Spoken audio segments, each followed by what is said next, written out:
자, 지금 시간이 2023년 9월 17일 일요일 오후 3시 54분입니다. 삼성전자. 자, 분기봉 72,200원 아직 도달 못했어요. 네, 72,200원 도달 못했습니다. 이 위에서 끝나느냐, 이 밑에서 끝나느냐. 위는 열려있으니까 할 얘기 없고요.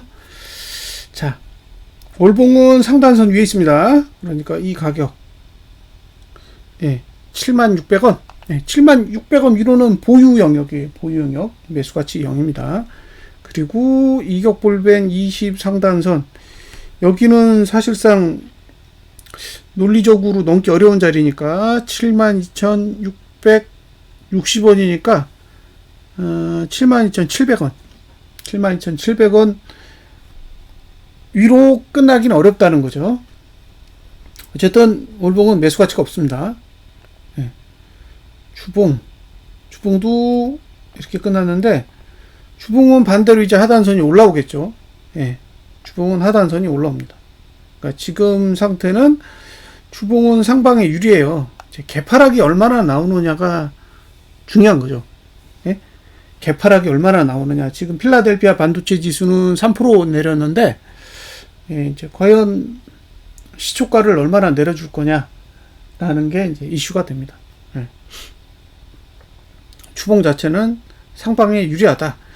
만약에 하락할 거면 이번 주 고가를 안 넘어야 돼요. 이번 주 고가가 72,300원이잖아요. 그러니까 72,300원을 넘지 않으면 하방에 유리해지지만 72,300원을 넘어버리면 그러면 이제 하방에 유리한 구조는 아니기 때문에 어쨌든 주봉은 하락하려고 만들어진 차트는 아닙니다. 주봉은 하락하려고 만들지는 않았다라고 보여져요. 자, 일봉도 상승 추세에 있습니다. 일봉도 상승 추세에 있기 때문에 사실 전체적인 맥락에서 보면 하락에 유리한 구조는 아니에요. 특히 삼성전자는 그렇게 보여요. 일봉과 주봉은 하락에 유리한 형태라고 보기 어렵고, 반면에 월봉은 사실상 그렇게 좋은 구조는 아니라는 거죠. 지금 형태가. 이 가격이 매력적인 가격이 전혀 아니에요. 그러니까 일봉과 주봉이 취하고 있는 행위와 월봉이 취하고 있는 행위는 전혀 다른 거죠. 월봉은 하락하기 좋은 구조 하에서 지금 끌어올리고 있는 단계고, 주봉과 일봉은 어쨌든 내려가기 어렵게 계속 차트를 만들고 있다는 거예요. 그래서 월봉으로 봤을 때는 사실상 올라갈 수 있는 공간이 거의 없는 형태.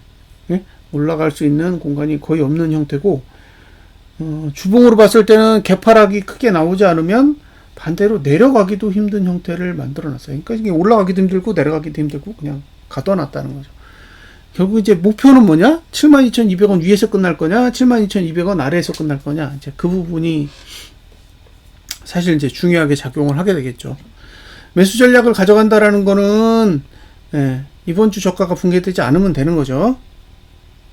주봉상 보시면 이번 주 저가만 안 깨지면 매수하셔도 되는 거예요. 그런데 이번 주 저가가 붕괴된다 그러면 그때는 조금 더 부정적인 생각을 좀 고려를 해보셔야 될 것 같고, 이번 주 저가가 붕괴되지 않는다 그러면 이제 매수 전략은 계속 유효하다라고 봐야겠죠. 다른 종목에 비해 삼성전자가 그나마 봉이 잘 마무리된 상태라, 만약에 하락시키고자 하는 의도가 있다면, 하락시키고자 하는 의도가 있다면, 개파락이 좀 크게 나와야 된다는 거죠. 전에 분석할 때 말씀드렸죠.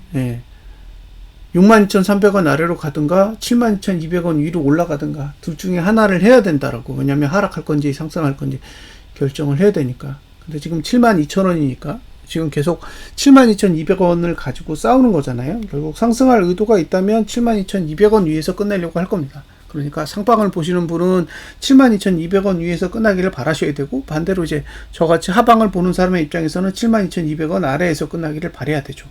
근데 72,200원 위에서 끝나기를 바란다고 해도 72,000원에서 매수하는 거는 말이 안 되는 거예요. 왜냐하면 72,000원에서 매수해봤자 72,200원이라는 게 200원밖에 차이가 안 나는데 그 200원을 노리고 62,300원까지 빠질 수 있는 리스크를 감당한다라는 거는 저는 옳지 않다고 보거든요.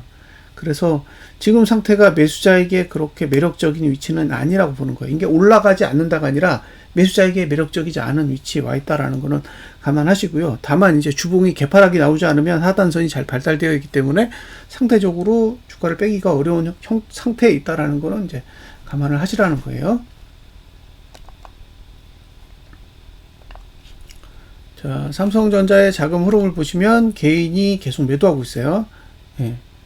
지금 9월 11일부터 매도를 하고 있는데 최근에 막 이제 거의 3천억대까지 지금 매도가 올라와 있고 반대로 외국인은 팔아요. 외국인이 9월 14일에 3,445억 팔았고 9월 15일에도 671억을 팔아서 한 4천억 정도로 이틀간 팔았습니다. 반면에 지금 매수하고 있는 주체는 금융투자잖아요. 증권이 매수를 하고 있는 거라 지금 이게 매수하고 있는 물량이 진짜 상방을 위해서 매수를 하고 있는 건지 아니면 다시 던지려고 매수를 하는 건지는 좀 지켜봐야 됩니다. 특이점은 외국인이 매도를 하고 있다라는 게 좀 특이한 거죠. 기존에 그 삼성전자와 SK하이닉스를 끌고 왔던 주체가 외국인이었는데 지금은 오히려 금융투자 쪽에서 끌고 가고 있기 때문에 그런 부분들은 좀 한번 의심을 해보시는 것도 나쁘지는 않을 것 같습니다. 분기봉 종가가 72,200원 위에서 끝나느냐 밑에서 끝나느냐 이제 그 부분이 가장 중요한 팩터라고 보고요. 앞으로 8거래일 남았습니다.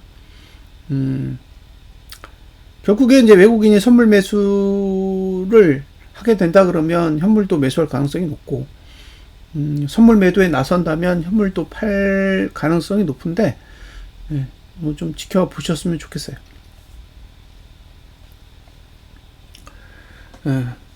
종합적으로 판단을 해보면 어쨌든 지금 72,000원까지 올라왔는데 72,000원까지 올라오면서 주봉의 상태는 아직은 상승에 유리하게 계속 만들어 놨기 때문에 결과적으로 개파락이 많이 나오지 않으면 여전히 상방에 유리하게 작용할 가능성이 높고 지난주 저가를 붕괴하지 않는 한은 상방을 보는 것도 저는 불리하지 않다라고 봅니다.